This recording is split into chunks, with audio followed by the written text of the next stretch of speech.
he hit our car. Most of the impact was on the passenger side, and they couldn't get Junior out of the car. They took him to the local hospital. They got him stabilized enough to transfer him to a different hospital, and from what I understand, he died en route. Johanna Magdaleno, welcome to the Roller Coaster Podcast. Thank you for having me here. Yeah, I appreciate you being here. I'd like for you to just start out by describing your day from the time you woke up to the time you went to bed, November 26th, 2023. November 26, 2023. I woke up. My son, Junior, and his wife of only 9 months had just flown from from Abilene, where they were stationed at just the night before. So they had stayed the night at the house. My husband and our two other sons, 17 and 18 at the time, 17 and 19 at that time, had gone to church with my husband that morning already. So my husband and my two other sons had already left for the day to go set up church and get things ready. And it was just myself and my son Junior and my daughter-in-law Lexi. And we got up that morning, and my son had said, like, I want to go to church. And I said, okay, great. And he said, let's go get coffee. Let's go to Wild Coffee. And we waited for his wife to get ready, and the three of us left. We got coffee. We ended up running into my daughter-in-law's mom, who was walking her dog. And so she had come in and joined us for a little bit. And I remember I said, we should take a picture, because our mama hearts are so full that our kids are back in town. We hadn't seen them for a while because of my son's deployment. And I took a picture, and I couldn't get it right. And I was like, Junior, can you take the picture? Because your mom has T-Rex arms, and I can't. So he grabbed the camera and he took a couple pictures, and that was the last picture that we took together. We got ready and, finished up there, and then we headed to church, which is about 36 miles south of where we lived. And the whole way, I just remember every bit of conversation that we had. I was just soaking him all in, because I hadn't seen him since he got married in January, and this is November, and I was just soaking everything in. And he had so much to say. He was so chatty and just sharing with me like all the music he was listening to while he was in Iraq, and like all these different things. We wouldn't even get through one song before he would just put on another and another, and just had really great conversation, and asked me questions about kids. He's like, Mom, do you think I'll have a boy or a girl first? Like, what do you think? And we just talked about life. And we got to the church parking lot, and he just hugged me. We just had a moment where we just hugged each other, like just held each other and told each other we loved each other. And got off, went to church. He sat in the front with his wife that morning, and I stayed in the back. My middle son, Jacob, was doing the media, and so he was like doing all the media stuff. So I kind of sat with him, and I just remember my heart feeling so full, because we had prayed so hard that Junior would make it home from deployment, because there was a chance that we didn't know if he would. I remember just seeing him up at the front, and he was just raising his hands, and he was just worshiping God. And I just felt like my heart so full in that moment. And So after that, we got ready, got our stuff. Like I said before that, my husband and our two other sons had got there in another vehicle, and then Junior and Lexi and I were in the other one. We toured around, helped Dad kind of pick up, and then he was hungry. He's like, "Hey, I just want to go eat," and I said, "Okay, let's head back to Havasu, to where we live." And got in the car. I was the driver, and he was sitting in the passenger seat, and his wife was directly behind him. And we left, and less than 3 miles from church, headed back to Lake Havasu. We were hit by an oncoming car, which, from what I understand, the driver of that car had been reported throughout for swerving in and out of the lanes. There was several reports made from him for miles that he was driving erratically. And like I said, from what I understand, he was having a medical emergency, and he hit our car. Most of the impact was on the passenger side, and I don't have any memory of any of that. I don't have any memory of the car hitting us or anything like that, but I know that my husband and my other 2 sons were maybe about a minute or 2 behind us, so a couple of cars. So traffic started to slow. There was only a few cars in front of them before they saw that my husband recognized my car, and they all 3 ran out, kind of almost the first ones like on scene before paramedics or anybody got there. And they tried to get us out.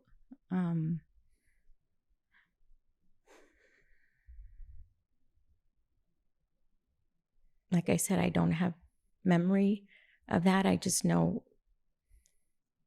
I have a different type of trauma, but my kids and my husband have another type of trauma of the things that they did see and the feelings that they had.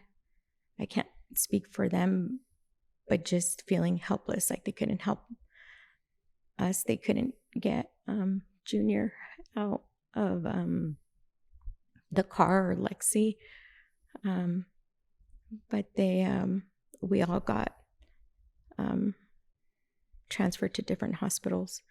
They couldn't stabilize they needed to get him stable enough to airback him, and they couldn't stabilize him, so they took him to the local hospital. They got him stabilized, from what I understand, enough to transfer him to a different hospital, and from what I understand, he died en route.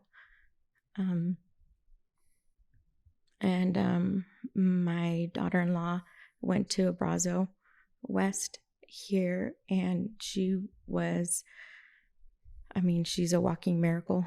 She had so many injuries and lost so much blood, and she did rehabilitation for months and months. And so we're just blessed that she's alive. But I had injuries. Mine were not as bad as theirs. I had a C1, C2 fracture, broken ribs, and ocular fracture, and minor in comparison, obviously, to the others. Ruben, would you be open to sharing a few things? Okay, not right now.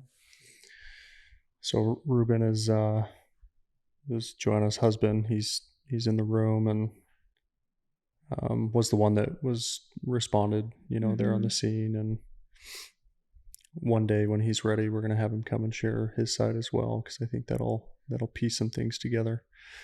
What do you remember next? So it sounds like on impact, the lights went out for you. Yeah, for sure. When did you wake up?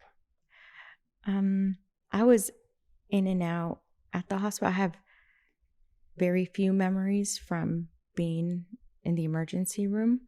I remember people's voices. We're in a very small community. And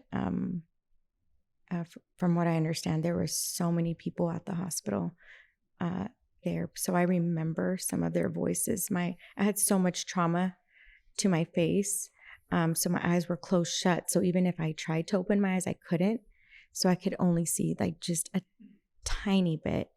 So I couldn't open my eyes. And I don't think that I understood what had happened. But I very much remember when I found out, when I heard that Junior did not survive the accident. I very much remember that. That's very vivid,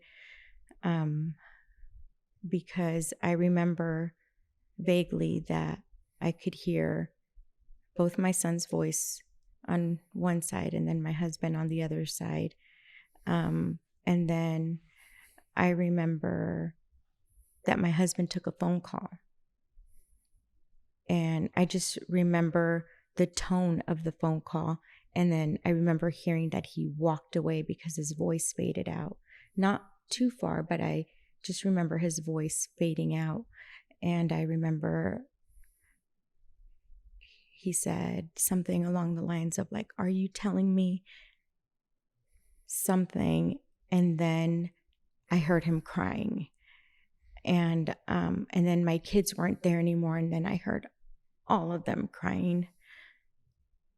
And then I called for them. I think I yelled or I called for them or something.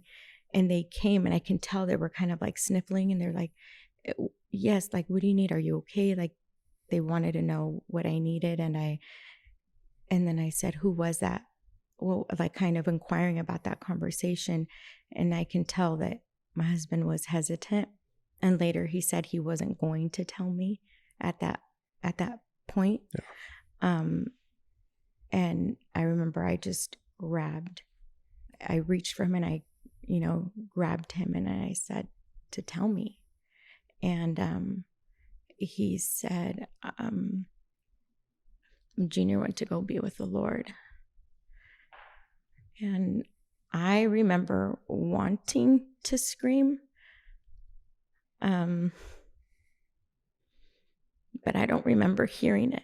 I just remember wanting to scream, and I couldn't.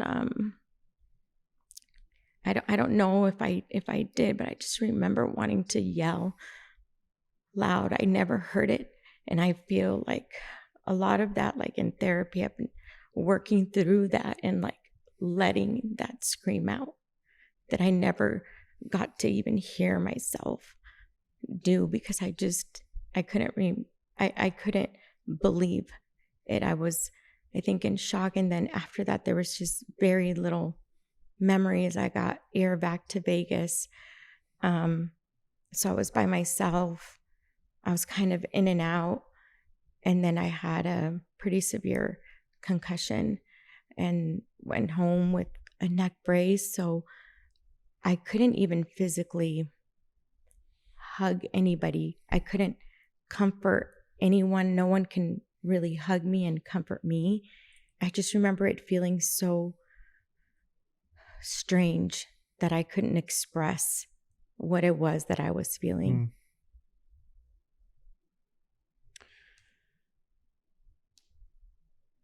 What sort of like injuries did you end up sustaining from this? And at what point did this initial shock and trauma, like at what point did reality set in for you? What do you remember about that? Again, I think it was so in and out, and I don't know if it was just my body trying to protect me, just from previous traumatic stuff, things that my body naturally does to not feel the impact of things. It was it would just come in waves, I think, where it would just hit. And I think we had so many amazing people in our community and our family that just poured into our home and just into our lives and in support, that it was a revolving door at my house, that I felt like I actually didn't have that privacy or that time to be able to really grieve and like express and think about stuff and ask questions, because I didn't know a lot of details. I started asking little bits of things from my boys and my husband, but then again, I wanted to be sensitive to them. So I didn't want to bring certain things up for them if they weren't ready to talk about it. But I had questions. I had a lot of questions. I just felt like maybe I couldn't. And then of course I felt so much,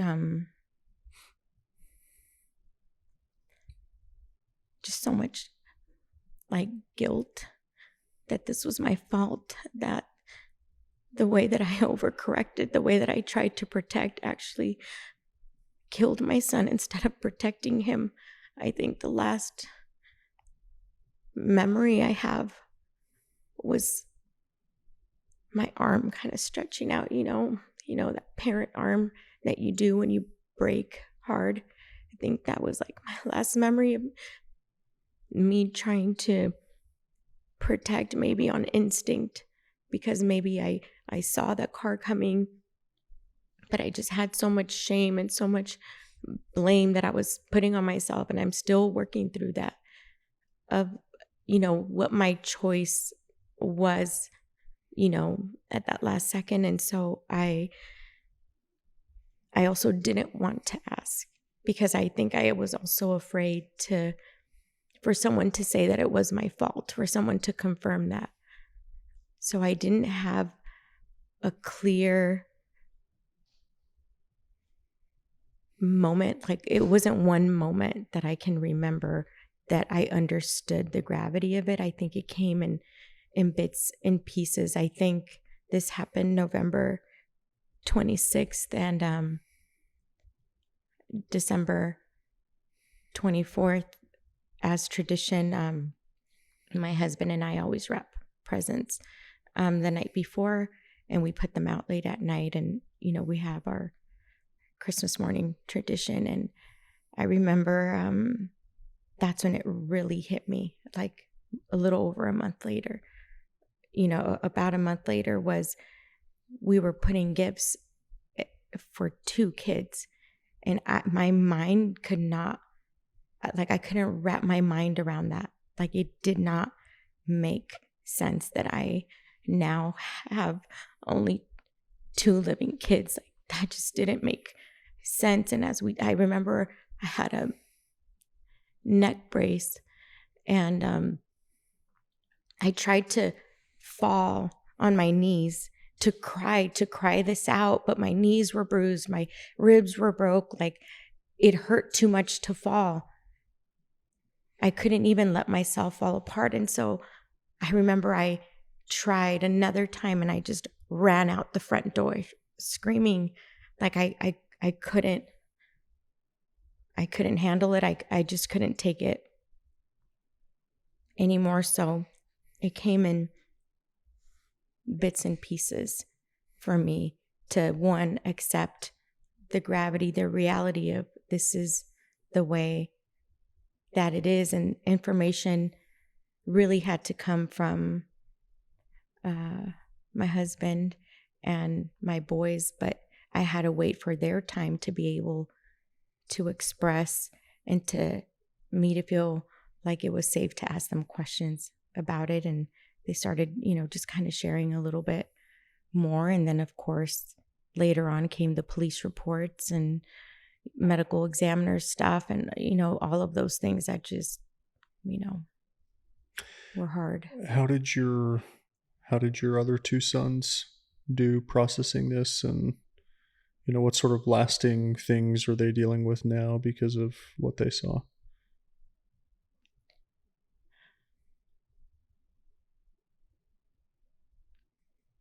I obviously don't want to speak for them, but as a mom, I can give you my perspective. And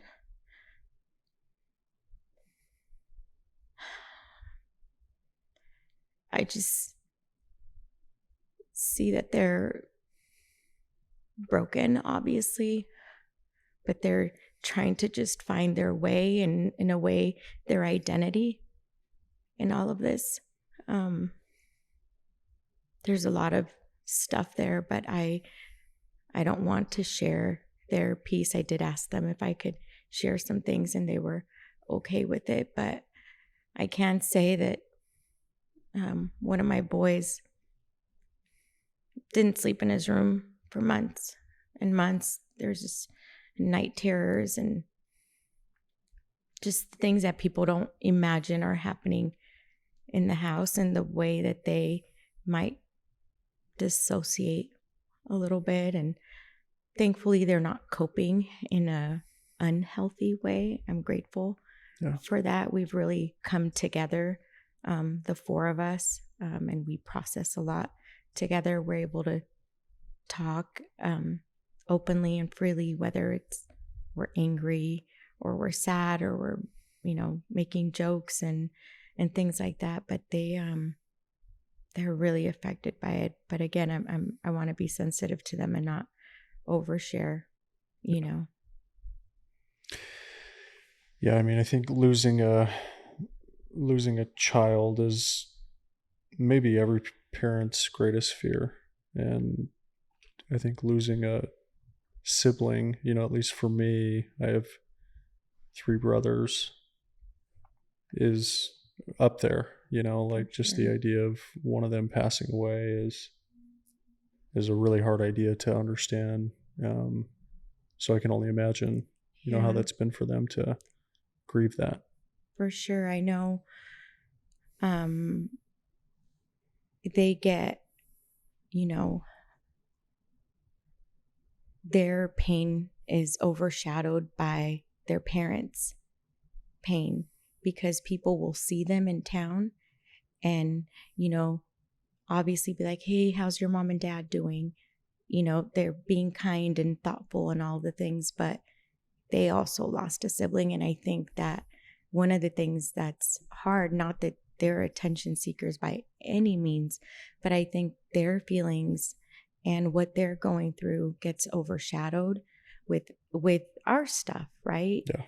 But the truth is that they have their own pain. My youngest son came and just laying in bed with me last night, and he just said, that he was missing Junior, and he said, I just asked him, like, what were you thinking about? Like, and he said, well, I was just remember my childhood dreams and goals was that we would all get married and have kids, and that we would be close together and our kids would be cousins. And I'm not going to have that. And I wanted to show him my vinyl collection of all the vinyls he's buying. And he's like, and I don't get to do that. And it makes me angry. And I said, how come you didn't tell me? And he said, I needed to go through that alone. And so, because I saw on Life 360, of course, that he went to the movies by himself. But that was something that they did, the 3 of them, was go see all the Marvel movies, and he went to go see Fantastic Four. And, I think it's just hard for him. Like, you grieve the person, but you also grieve the life that you thought that you were going to have with them, whatever future, that was going to be. Yeah. Did you guys do like a celebration of life for him? We did 2. Lexi had so many injuries, and she couldn't even, because she broke her pelvis in I think 3 or 4 areas, and her femur, and in those, so she couldn't actually walk for months. She had to do physical therapy to learn how to walk all over again. So because he was active military, and she she decided to have him buried. They can only do it in a certain amount of time, so we had to wait for one of her surgeries, or for her to be cleared enough to be able to be in a wheelchair, because she couldn't be in a wheelchair up into a certain point, I believe.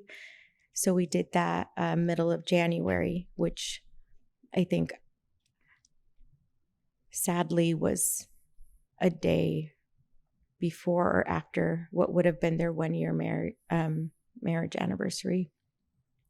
So we did that, and then she had to go back to the rehabilitation place that she was at in Scottsdale, and until she got released the very end of February, and then we did his celebration of life the beginning of March, because the funeral that we did was a little smaller, a little more private, and then the celebration of life was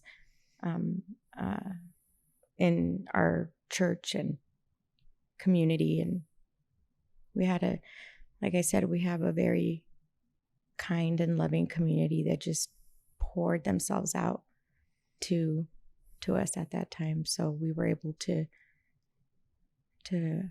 honor him.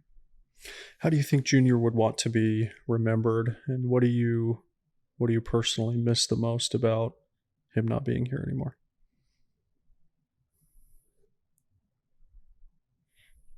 He always, since he was little, he wanted to be in the Air Force. He wanted to be in the military. He wanted to serve his country. He was such a proud, just American. He was just so proud to serve his country. And he would actually frown upon people that would talk negatively about the military, that were in the military, and be like, why did you do this? Like, he just couldn't comprehend. Like, why would you sign up to do this if you didn't love your country? Nobody loves their job every day, but you love what you stand for. Like, he was such a proud American, and he was so proud to serve. But I think that he would want to be, even though that was really important, I think that he would want to be remembered as a man of God that lived for his family. He wanted so badly to be with his high school sweetheart and just spend the rest of his life with her. And I miss the most about him is his storytelling. He was an incredible storyteller. Incredible. He was so good at detail and capturing things, and he could read a room and read people's emotions, and he could absorb all of it. And he would tell you, hey, I went to the store, but he would tell you every detail of all of the things that happened, and what someone was wearing, how they were reacting, what they were feeling. He was an incredible storyteller and writer, because he used to write since he was young some of these stories, because his brother Jacob, our middle son, he's into film, and he has his own media and film company, and so he's always wanted to make it big. And so Junior would write these little scripts and things for him to to share with his brother. So I just miss him telling stories with such passion and creativity. So I think maybe a way to describe your life is you've lived two lives, and there was probably a moment or a decision at some point around 2010 when you decided that the life you had previously lived was not going to be the life that you were going to live forever or certainly be known by, right? Mhm. You wrote something on your Instagram that I think encapsulates this pretty well, and I'd love to read this to you and then just have you share, Mhm. some of the depths of, stories around the depths of where you had gotten in some of these areas. So you said, people think love is all roses and romance. But after almost 23 years of marriage, I've learned that love is hard. There have been times we didn't even love each other, but the absence of love is not the end. The absence of hope is. We have survived infidelity, drug addiction, time apart in jail, homelessness, and domestic violence. My husband Ruben has kissed and helped heal scars he didn't create. He's been a punching bag for my childhood traumas, teaching me to be vulnerable and soft through his love and patience. He helped me believe in God again by simply walking with him, showing me what true life change looks like. And then you go on to talk about how your love is being tested again through this grief of the loss of your son, Junior. So, how bad did that get? Maybe just, if you would, share some examples of the infidelity and the drug addiction and the jail. And Yeah. Well, we know that anytime you invite any one singular one of those things, the other ones kind of come as like, they're welcomed. those unwelcomed cousins, Yeah. Yeah. family members that you obviously don't want. But it's that world, because it's a part of a completely different world. And we had that. Both my husband and I had that. I mean, we both have our own childhood traumas and things from our childhood. And because we didn't know how to cope, and because we grew up a certain way where we don't talk about our feelings, or we hide things away or numb things away, that's naturally what we knew how to do. So my husband and I got married, and had our 3 kids, and both had good jobs, and had a house. But what I didn't know was that my husband was hiding, I believe, a 14-year meth addiction that he had. I didn't know at that point. We had been married maybe about 5 years. I didn't know. I wasn't completely oblivious to the fact that he had, dabbled around in the past, because that's just kind of our lifestyle. That's how we grew up. I mean, even I did that, but I certainly didn't know that it was very active, like in our home. He hit it well. He did. He hit it well. And when I finally found out about it, obviously I was upset. And he describes it, these are his words, not mine, but he has described it as instead of not just fessing up, but quitting, he says, I was a coward instead. And because of my own selfishness that I didn't want to stop, he introduced it to me. Now, he didn't introduce it to me. I don't want to seem like I'm some kind of saint or anything. I've definitely, experimented and done stuff, but he introduced it to our marriage, which is completely different. And I mean, when I tell you that things fell apart, like it happened so quickly, like so quickly. From the moment we both started doing that, it wasn't 6 months later before we were homeless, and we owned our own home, and we both had, great jobs, and, we had a car, and we had 3 kids, and we lived in a nice area. We had all of these things, and we were in a U-Haul truck with all of our things and our kids kind of sleeping there and with nowhere to go. And I had so much pride. I didn't want to tell like my family what was going on. And the world that we then invited into our lives of drugs, brought on all of these other problems for us, obviously tension between us. And then I lost my job, and then he lost his job. And so now we have to, find a way to get our drugs. Notice how I didn't say like how to pay rent or take care of our kids. Like that was not our priority at all. It was drugs. And so my husband got into doing fraud and just, I think he was printing money, like type of fraud. And I got into credit card fraud.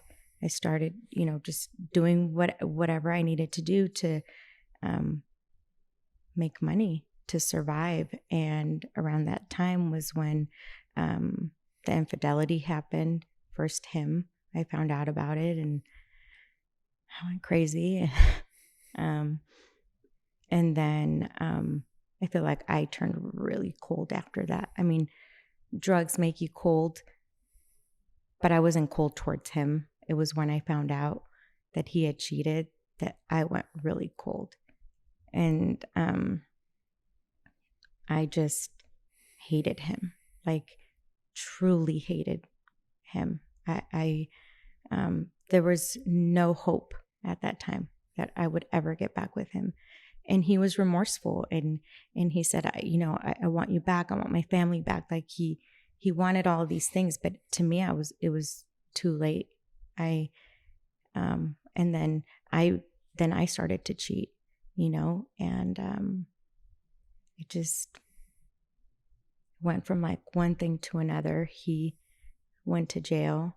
And then shortly after he went to jail, when he got out, they like arrested him on some charges. They weren't minor, but they were charges. But because they were building a bigger case with him, they released him. They let him go, but they had up to 1 year to file again. So when he got released was when he, less than a week later, went to a church service and he gave his life to God and completely changed. I mean, he hasn't since then. That was in 2008. And he's not wavered from that since then. And I could see the change in him, but I actually hated him more when I saw that. One, because I was on drugs. Two, that kind of clouded my judgment.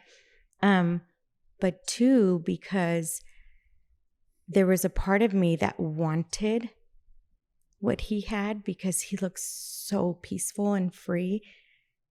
And I wanted that so bad. I didn't want to be addicted to drugs, but I wanted that so badly. I wanted it. I just didn't know how to admit that I had an issue or how to try to get help. And I saw that for him, just from like one day to another, he was a completely different person.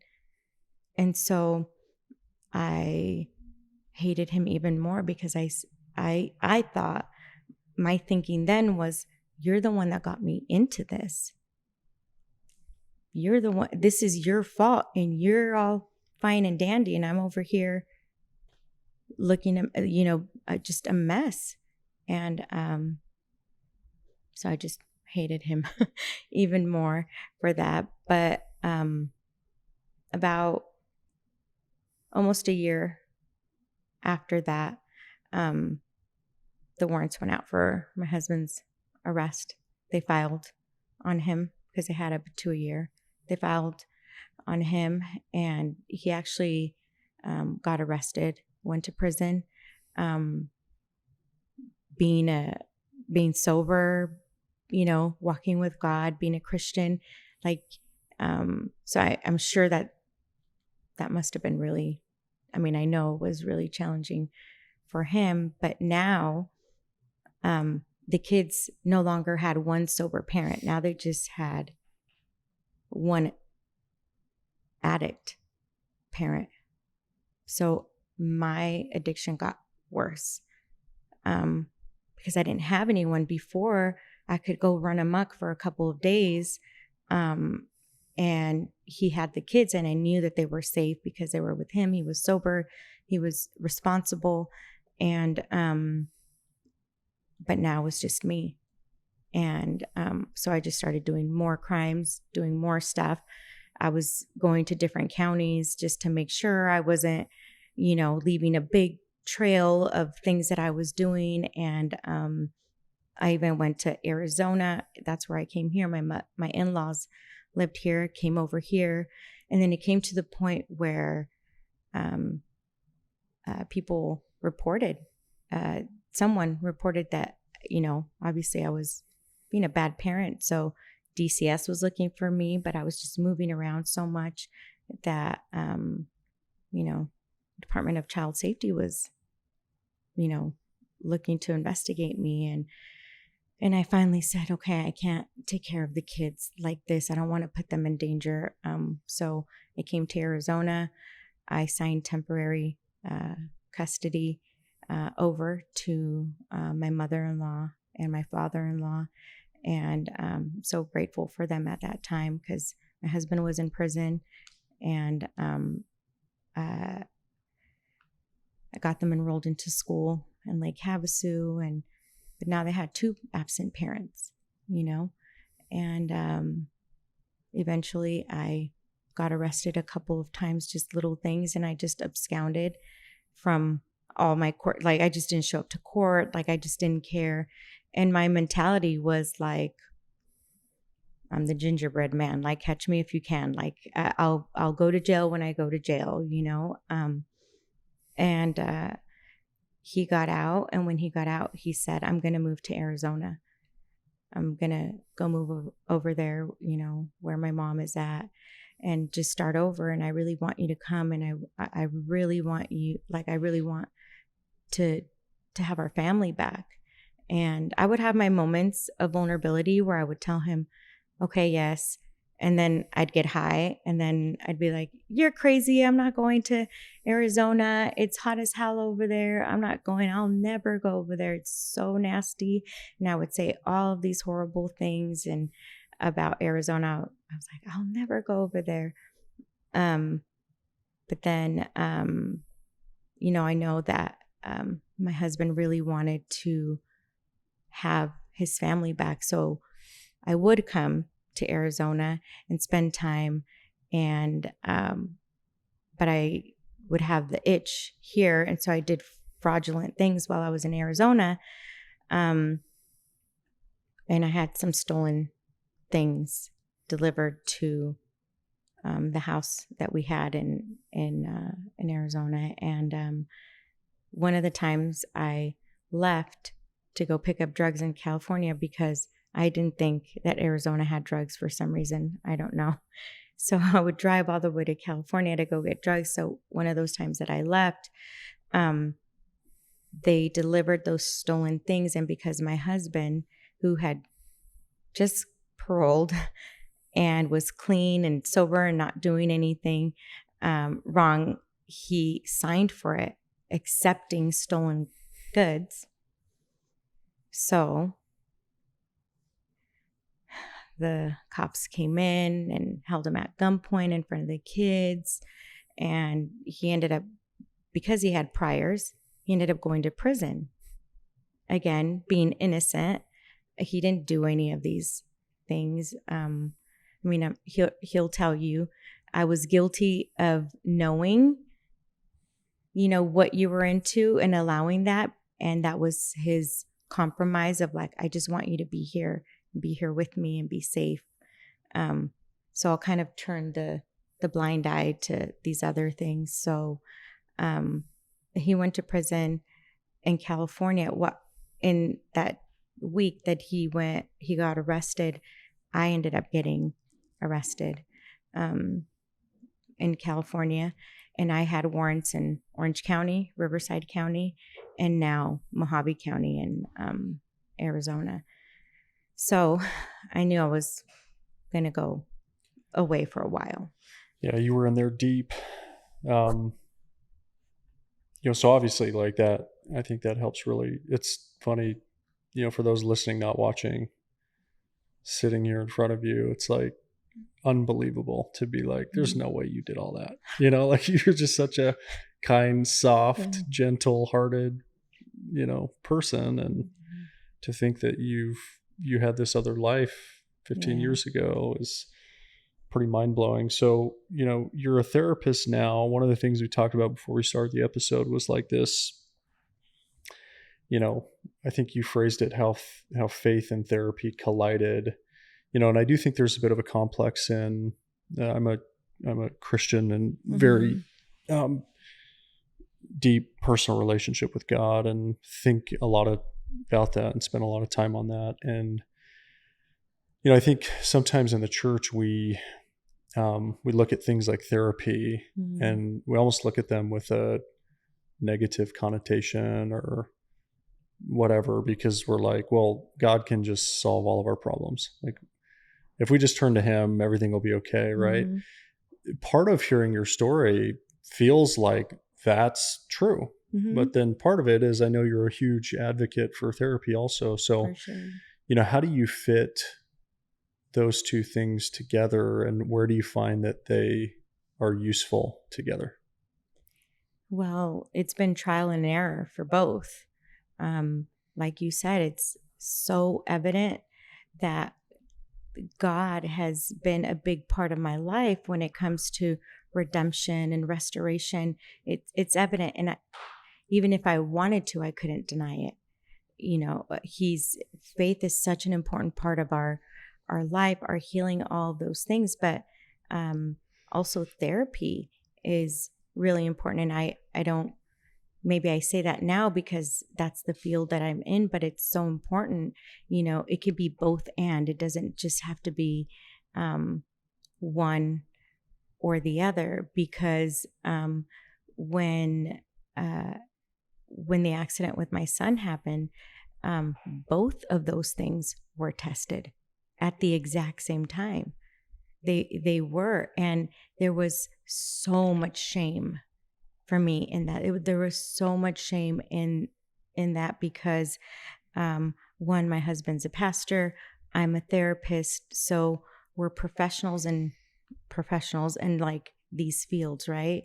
And people have come to us for, you know, Christian counseling and things like that. And when this happened, the anger part of my grief, you know, the 5 stages of grief, you know, anger is the one that was really hard to really break down, because anger has to be directed at something. And so it was directed at God. And I just couldn't comprehend why this would happen. And as I heard myself speak it out, or think it or process it with someone, I was thinking, why would God allow this to happen? I've changed my life. I've done this.